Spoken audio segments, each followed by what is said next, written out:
어느새 9월의 마지막 주일이 되었습니다. 언제 이렇게 시간이 빠르게 지났는지 모르겠지만 이제 이번 주가 지나고 나면 이제 올해도 3달만 남게 됩니다. 이때쯤 되면 자연스럽게 우리는 지난 시간을 되돌아보고 또 스스로를 성찰하게 됩니다. 올해 나는 어떻게 살았는지, 또 새해가 시작하면서 마음먹었던 그 다짐들은 얼마나 잘 지켜왔는지 스스로 묻고 성찰하는 것입니다. 특별히 성숙의 계절인 가을에는 깊이 기도하고 성찰하기에 아주 좋은 계절입니다. 높고 푸른 하늘 아래에서 선선하게 불어오는 바람을 맞으며 걷다 보면 자연스럽게 사색과 기도로 이어지기 때문입니다. 그래서 우리가 잘 알고 있는 김현승 시인은 가을의 기도라는 시에서 가을에는 기도하게 하소서, 가을에는 홀로 있게 하소서 하고 말했던 것 같습니다. 인간이 동물과 다른 가장 큰 차이가 있다면 그것은 바로 자기 성찰을 한다는 것입니다. 비판적 사고와 자기 성찰은 오로지 인간만이 가진 고유한 특성입니다.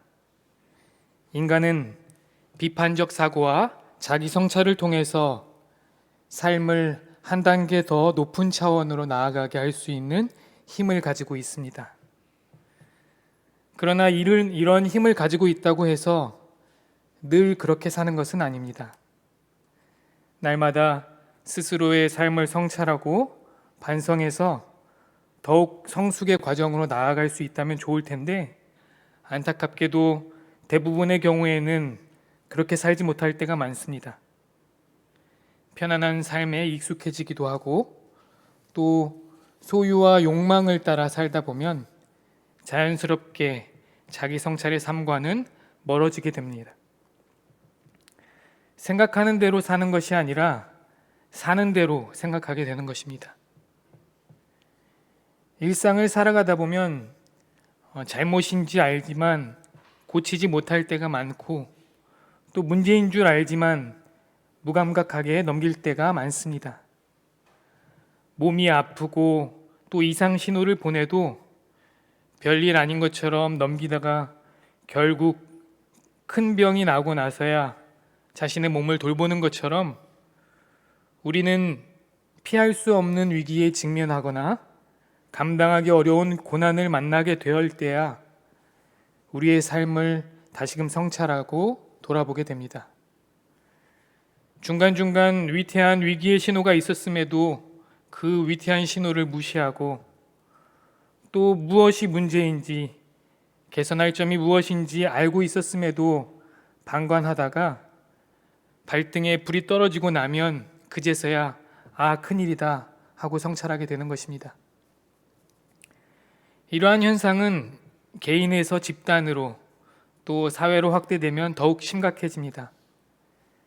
삶을 성찰하고 이를 개선하는 문제는 개인에서 사회로 확대되면 더욱 둔감해지기 때문입니다. 미국을 대표하는 신학자이자 기독교 윤리학자인 라인홀드 니버는 도덕적 인간과 비도덕적 사회라는 책에서 이와 같은 문제를 지적하고 있습니다. 도덕적인 인간들이 모여 있다고 해서 그 사회가 반드시 도덕적인 사회가 되는 것은 아니라는 말입니다. 개인에서 사회로 확장되면 도덕성은 더욱 약화되고 집단 안에서 개인의 이기심은 증대된다 하고 말하는 것입니다. 사회가 병들어가고 있고 이러다가 큰 문제가 생기고 사고가 난다 해도 나와 직접적인 관계가 없으면 또 내 이해관계가 결부되지 않으면 모른 척하거나 직접 해결하려고 나서지 않는다는 것입니다. 특별히 사회의 경우 문제가 드러나고 긴급히 개선해야 할 사항이 생겨도 그것이 잘 실행에 옮겨지지 않을 때가 많습니다. 내 문제가 아니면 다른 누군가가 하겠지 하며 나서지 않기 때문입니다. 결국 그렇게 수수방관하다가 사회적 참사가 일어나고 많은 이들의 희생이 따르는 비극이 발생하게 되면 그제서야 이것이 문제였다 하고 뒤늦게 관심을 갖는 것입니다. 지난 시간을 돌아보면 우리는 충분히 막을 수 있었음에도 결국 사회적 참사로 이어졌던 사건이 얼마나 많았는지 알 수 있습니다. 최근 신당역에서 여성 영무원이 살해되는 일이 있었습니다. 이미 3년 전부터 스토킹 폭력이 있었고 피해를 호소하고 피해자가 적극적으로 보호와 격리 요청을 했음에도 불구하고 이 문제에 대해서 제대로 대응하지 못했습니다. 신변 확보가 용이하다는 이유로 가해자의 구속영장은 기각되었고 피해자를 보호하는 별다른 조치 없이 가해자에게 단 한 달 만에 접근 금지 명령만 내려진 채로 모든 것이 다 된 것처럼 대응하다가 결국 또 한 사람이 죽임당하고 만 것입니다. 어떻게 대응할지 몰라서 이렇게 심각한 문제인지 인식하지 못해서 그런 문제가 발생한 것일까요? 아닙니다. 이미 6년 전인 2016년에도 강남역 화장실에서 한 여성이 유사한 사건으로 살해되고 사회적으로도 충분히 이 문제를 다루었던 사건이 있었습니다.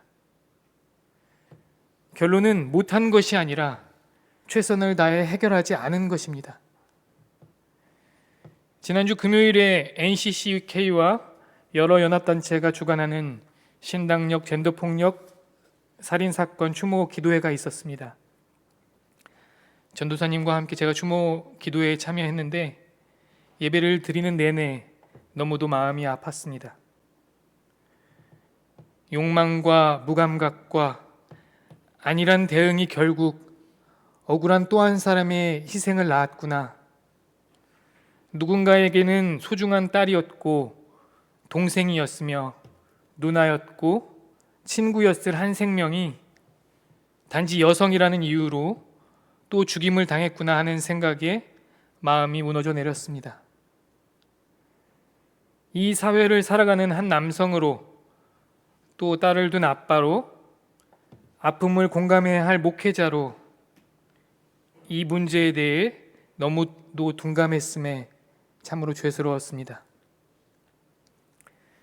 우리가 이 아픔에 또 사회적 약자의 문제를 내 문제로 여기고 더욱 관심 갖지 않는다면 언제고 이와 같은 사건이 반복되어 일어날 것이고 우리는 또 다른 희생자를 목도하게 될 것입니다. 우리가 사회 문제를 깊이 성찰해야 하고 개선해보자 노력해야 하는 이유가 바로 이것입니다. 마찬가지로 오늘 우리 사회는 최악의 기후위기 현실 앞에 놓여 있습니다. 지금 적극적으로 나서서 손쓰지 않는다면 앞으로 얼마나 큰 결과가 초래될지 아무도 모릅니다. 또한 우리는 교회가 존속에 위협받는 안타까운 현실 가운데 놓여 있습니다. 코로나 이후 각 교회는 다시 이전의 모습을 회복할 수 없을 만큼 어려운 상황에 처하게 되었습니다. 그런데 문제는 교회의 이 위기가 비단 코로나 팬데믹으로 모임이 불가능했기 때문에 그렇게 된 것이 아니라는 사실입니다. 자기 성찰을 외면한 결과로 세상의 신뢰를 잃게 되었고 그 결과가 오늘에 이르게 된 것입니다. 개발과 성장을 일삼고 욕망만을 추구해온 인류가 기후위기의 현실을 맞이한 것처럼 뼈아픈 자기 성찰을 외면한 채 오로지 부흥과 성장만을 향해 달려온 교회가 존속의 위기 앞에 서게 된 것입니다. 시대의 아픔에 공감하지 못하고 사회적 약자들의 고통을 외면했으며 오로지 성공과 축복, 개인의 위안만을 신앙의 목표로 삼아왔기 때문입니다. 구약 성서에서는 사회가 부패하고 죄악이 차올라 사회적 약자들의 고통이 극에 달했을 때 시대의 아픔을 읽고 뼈아픈 성찰의 목소리를 냈던 사람들이 있었습니다. 이들이 바로 예언자들입니다. 예언자들은 그 시대가 처한 현실을 누구보다 예리하게 인식했습니다. 또한 고통받는 이들의 아픔을 누구보다 민감하게 반응했습니다. 이러한 인식과 아픔 가운데 예언자들은 회개하지 않으면 너희는 망한다 하는 하나님의 심판을 선포한 것입니다.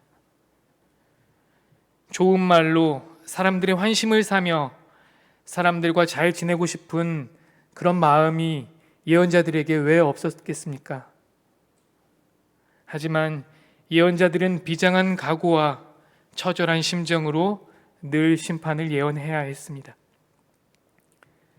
사람들에게 늘 날카로운 심판의 말을 전해야 했던 예언자들의 심정은 어떠했을까요?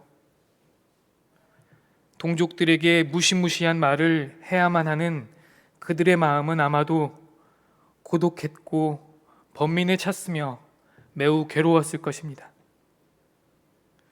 그러나 예언자는 시대와 때를 책임져야 하는 그 책무를 가지고 그 무거운 직무를 묵묵히 감당했습니다. 예언자들 중에서도 가장 처절한 상황에서 인간적으로 몸부림치며 하나님의 말씀을 선포했던 사람이 바로 예레미야였습니다. 예레미야는 위기의 상황이 낳은 신학자였습니다.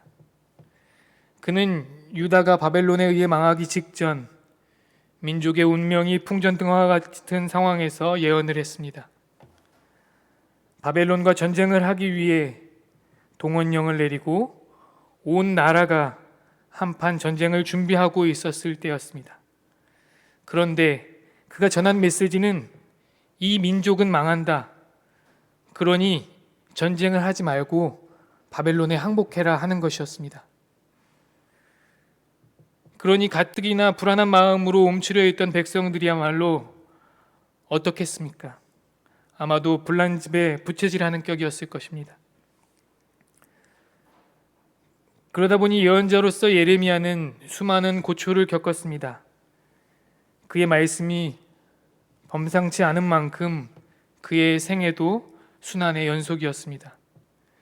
그는 감옥에 갇히기도 하고 살해의 위협을 받기도 했습니다. 예레미야 11장을 보면 그의 친척들마저도 그를 죽이려고 했다라고 기록하고 있습니다. 그래서 사람들은 예레미야를 순환의 예언자라고 부르고 또 눈물과 고뇌가 많다고 해서 눈물의 예언자라고 부르기도 합니다. 실제로 예레미야서를 천천히 읽다 보면 예레미야가 예언자로서 얼마나 많은 인간적 고뇌와 아픔이 있었는지 아주 잘 기록하고 있습니다. 특별히 예레미야 15장에는 예레미야가 자기의 출생을 저주하며 하나님께 울부짖는 장면이 나오는데 이를 보면 그의 삶이 얼마나 힘겨웠는지를 알 수 있습니다. 그렇다면 예레미야는 왜 이렇게 시대가 받아들이기 힘든 예언을 하며 고뇌를 했던 것일까요? 그 이유는 당시 상황을 살펴보면 알 수 있습니다. 당시 예루살렘 지도자들은 거대한 바벨론과의 전쟁에 백성들을 부추기며 몰아세웠습니다. 유다 민족은 단결해서 이 민족인 바벨론 제국과 대항하라 하는 것이었습니다. 유다 지도층의 이러한 논리는 거짓 예언자 하나냐의 예언으로 대변되었습니다. 그들은 꺼지지 않는 신념을 가진 민족주의자들이었습니다. 그러나 실상을 살펴보면 그들이 내세운 명분인 민족은 결국 예루살렘의 지배층이 자기들의 기득권과 이익을 보장하기 위한 허울일 뿐임을 알 수 있습니다. 민족을 위해 거대한 바벨론과 맞서 전쟁을 한다? 과연 이 전쟁은 누구를 위한 전쟁인가? 그 그 전쟁에서 희생당하는 사람들은 누구인가 하고 예레미야는 묻지 않을 수 없었던 것입니다. 최근 우리 곁에서 일어나고 있는 우크라이나와 러시아의 전쟁을 예로 보면 알 수 있습니다. 용감한 영웅이 되어 전쟁에 참여하라고 하는 우크라이나의 젤렌스키 대통령은 또 러시아의 푸틴 대통령은 승리의 전쟁이라고 밀어붙이고 있지만 이들의 힘겨루기에 결국 누가 희생되고 있고 누가 이득을 얻고 있습니까? 젤렌스키나 푸틴이 상처를 입거나 피해를 받았습니까? 결국 전쟁에서 희생당하고 상처받고 피해를 보는 것은 가장 약한 민중들입니다. 그렇다면 전쟁으로 희생당한 양국의 수많은 민중들의 아픔과 맞바꾼 명분과 실리는 과연 무엇입니까? 그 어떤 명분과 실리로도 전쟁은 결코 정당화될 수 없는 것이란 말입니다. 이와 마찬가지로 예레미야 입장에서는 국가나 민족보다 더 중요한 것이 있었습니다. 그것은 하나님의 백성, 곧 민중들이었습니다. 아파하고 있는 민중들 가운데 이루어져야 할 정의와 평화, 그것이 가장 중요한 것이었습니다. 모든 예언자들이 하나님의 공의를 선포했을 때 그 구체적인 의미는 하나님의 백성 가운데 이루어지는 정의를 뜻하는 것이었습니다. 유독 예언자 예레미야에게서 이 문제가 도드라지게 드러나는 것은 그야말로 국가냐 백성이냐 하는 선택의 문제가 현실적으로 제기되었기 때문입니다. 그 문제가 대두되었을 때 예레미야는 하나님의 백성들 가운데 이루어지는 정의를 역설했던 것입니다. 그 정의가 무너진 국가는 존재할 이유가 없다는 것이 바로 예언자 예레미야의 선포였습니다. 민족주의적이고 애국주의적인 선포였다면 더 많은 공감을 얻었겠지만 예레미야는 확고하게 하나님의 백성 가운데 이루어지는 정의를 선포했습니다. 그러니 외로울 수밖에 없었고 온갖 박해와 오해를 다 겪어야만 했고 또 그만큼 또 극심한 고통과 몸과 마음의 어려움을 겪어야만 했습니다. 진정으로 하나님의 의에 충실한 예언자적 운명이었던 것입니다. 그렇다면 이렇게 고달픈 번민과 아픔을 견디면서 또 박해와 오해를 겪으면서 예레미야가 하나님의 뜻을 따를 수 있었던 힘은 무엇이었을까요? 그것은 바로 심판 너머 회복이 있음을 예레미야가 분명히 알고 있었기 때문입니다. 하나님께서 반드시 다시 회복해 하실 것이라는 확신과 비전을 예레미야는 간직하고 있었기 때문입니다. 오늘 우리가 함께 읽은 예레미야 32장의 말씀은 이처럼 회복의 희망을 담은 본문입니다. 예레미야서 31장에서 33장까지의 말씀은 하나님께서 회복을 약속하시는 본문들이 이어져서 나오는데 그 한가운데에 오늘의 본문이 위치하고 있는 것입니다. 본문의 내용을 살펴보면 이렇습니다. 어느 날 감옥에 갇혀있던 예레미야에게 숙부인 살룸의 아들 하나멜이 찾아옵니다. 그는 예레미야에게 아나돗에 있는 자기의 땅을 사라고 합니다. 그리고 유산으로 살 우선권이 예레미야에게 있다고 말합니다. 아나돗은 예레미야의 고향입니다. 예레미야 1장에 보면 예레미야는 베냐민의 땅 아나돗 마을 사람이라고 기록하고 있습니다. 이스라엘 사람들은 땅의 주인이 하나님이라고 믿었고 자기들이 지금 살고 있는 땅은 하나님께서 각 지파들에게 분배해 주신 것이라고 여겼습니다. 그래서 부득이 경제적 형편이 어려워 땅을 누군가에게 팔게 될 때면 가까운 친척들에게 넘겨야 했습니다. 그래야 그 땅이 다른 지파 손으로 넘어가지 않을 수 있었기 때문입니다. 하나멜이 예레미야를 찾아온 이유가 바로 이것입니다. 하나님은 아나돗의 땅을 사라는 하나멜의 요청을 받아들이라고 예레미야에게 말하고 있습니다. 예레미야는 하나님의 말씀을 따라 땅을 사고 은 17세겔을 달아줍니다.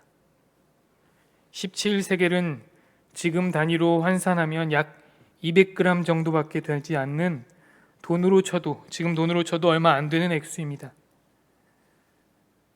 그리고 예레미야는 이어서 증인들의 서명을 받은 매매증서 두 부를 작성해서 하나는 봉인하고 다른 하나는 봉인하지 않은 채 서기인 바룩에게 넘겨주었습니다. 봉인한 것은 임의로 그것이 변경되는 것을 막는 조치이고, 봉인하지 않는 것은 누군가가 그것을 확인하고자 할 때 보여주기 위한 의미였습니다. 바룩은 그 매매 증서를 토기에 담아 보관했습니다. 그런데 왜 하나님은 친족의 땅인 아나돗의 땅을 사라고 하셨을까요? 그리고 이 말씀이 회복과 무슨 연관이 있을까요? 오늘 우리가 읽은 본문에는 잘 드러나고 있지는 않지만 32장 전체를 읽어보면 하반부에서 아주 자세하게 기록하고 있습니다. 예레미야 32장은 시드기야 10년, 즉 주전 588년을 배경으로 하고 있습니다. 588년은 유다의 멸망인 587년의 바로 전해입니다. 그러니까 멸망하기 바로 전해에 일어난 일이라는 말입니다. 이미 바벨론의 군대가 예루살렘을 포위하고 있었고, 예루살렘은 그야말로 풍전등화와 같은 운명에 놓여 있었던 것입니다. 그런데 이런 상황에서 지금 나라가 망해서 어떻게 될지 모르는 상황인데 땅을 사라니 참 이해가 되지 않는 말씀입니다. 얼핏 봐서는 땅을 팔아 얼마 안 되는 은 17세겔을 받은 사람이나 멸망을 앞두고 언제 빼앗길지 모르는 땅 문서를 가지고 있는 사람이나 이것이 도대체 무슨 희망이 될까 싶습니다. 그런데 하나님께서 그 땅을 통해서 회복한다 약속하시는 것입니다. 인간의 생각과 가능성을 뛰어넘어 하나님의 계획이 실현되는 것입니다. 하나님의 심판은 언제나 엄혹하지만 파괴로 끝나지 않았습니다. 심판은 정화인 동시에 새로운 역사의 시작이었습니다. 하나님의 구원 계획은 어김없이 이루어졌습니다. 32장 37절에서 41절을 보면 하나님께서 희망을 이렇게 약속하고 계십니다. 똑똑히 들어라. 내가 분노와 노여움과 울화 때문에 그들을 여러 나라로 내쫓아 버렸다. 그러나 이제 내가 그들을 이 모든 나라에 모아다가 이곳으로 데려와서 안전하게 살게 하겠다. 그러면 그들이 나의 백성이 되고 나는 그들의 하나님이 될 것이다. 그때 내가 그들에게 한결같은 마음과 삶을 주어 그들이 언제나 나를 경외하여 그들 자신뿐만 아니라 그들의 자손들까지 길이 복을 받게 하겠다. 그때에는 내가 그들과 영원한 언약을 맺고 내가 그들에서 영영 떠나지 않고 그들을 잘되게 할 것이며 그들의 마음속에 나를 경외하는 마음을 넣어주어서 그들이 나에게서 떠나가지 않게 하겠다. 나는 그들을 잘되게 함으로 기뻐할 것이며 나의 온 마음과 정성을 다하여 그들이 이 땅에 뿌리를 곧게 내리고 살게 하겠다. 흩으시고 내쫓으신 하나님은 다시 그들을 모아다가 그 땅에서 안전하게 살게 해주시겠다고 약속하고 계십니다. 상처 입은 백성에게 한결같은 마음과 삶을 주어 하나님을 경외하고 자손 대대로 복을 받게 하시겠다는 것입니다.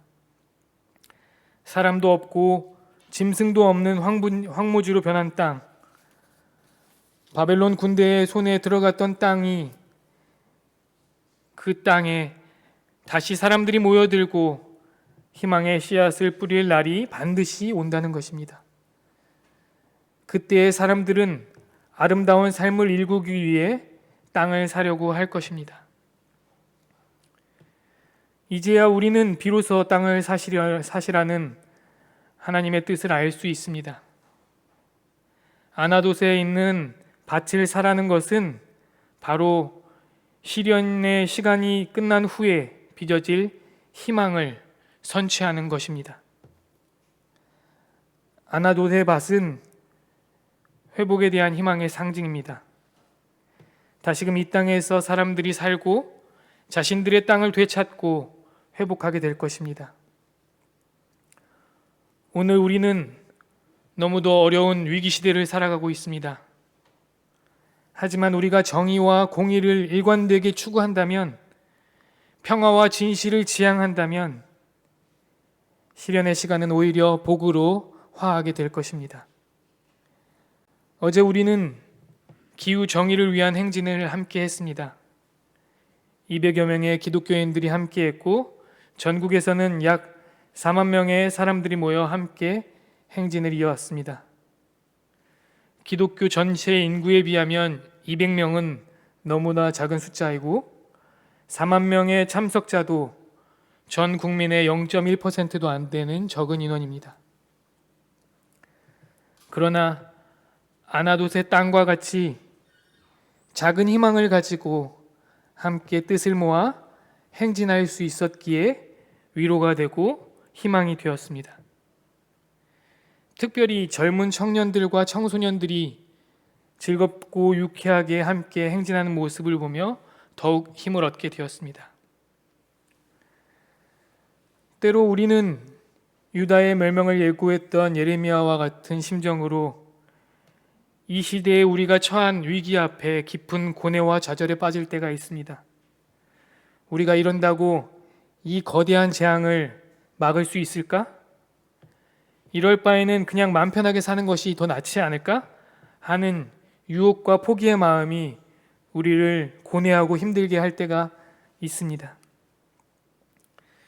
그러나 여러분, 하나님께서 이 길의 끝에 회복의 새 길을 예비하고 계심을 믿으시기 바랍니다.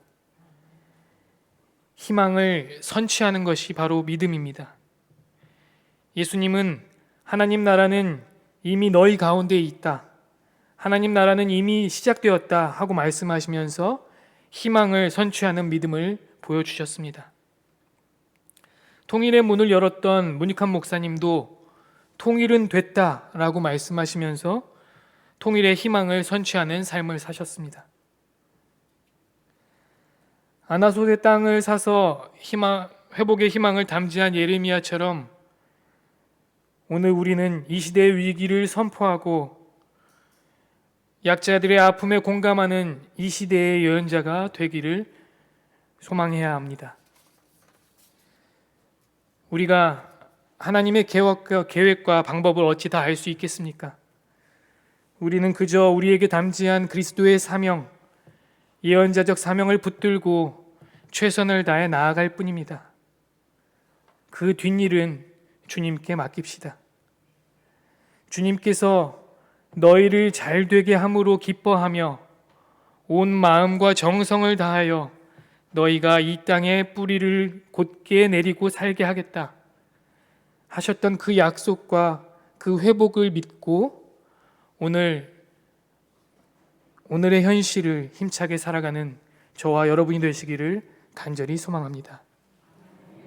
이 말씀 생각하시면서 다 함께 침묵으로 기도드리겠습니다.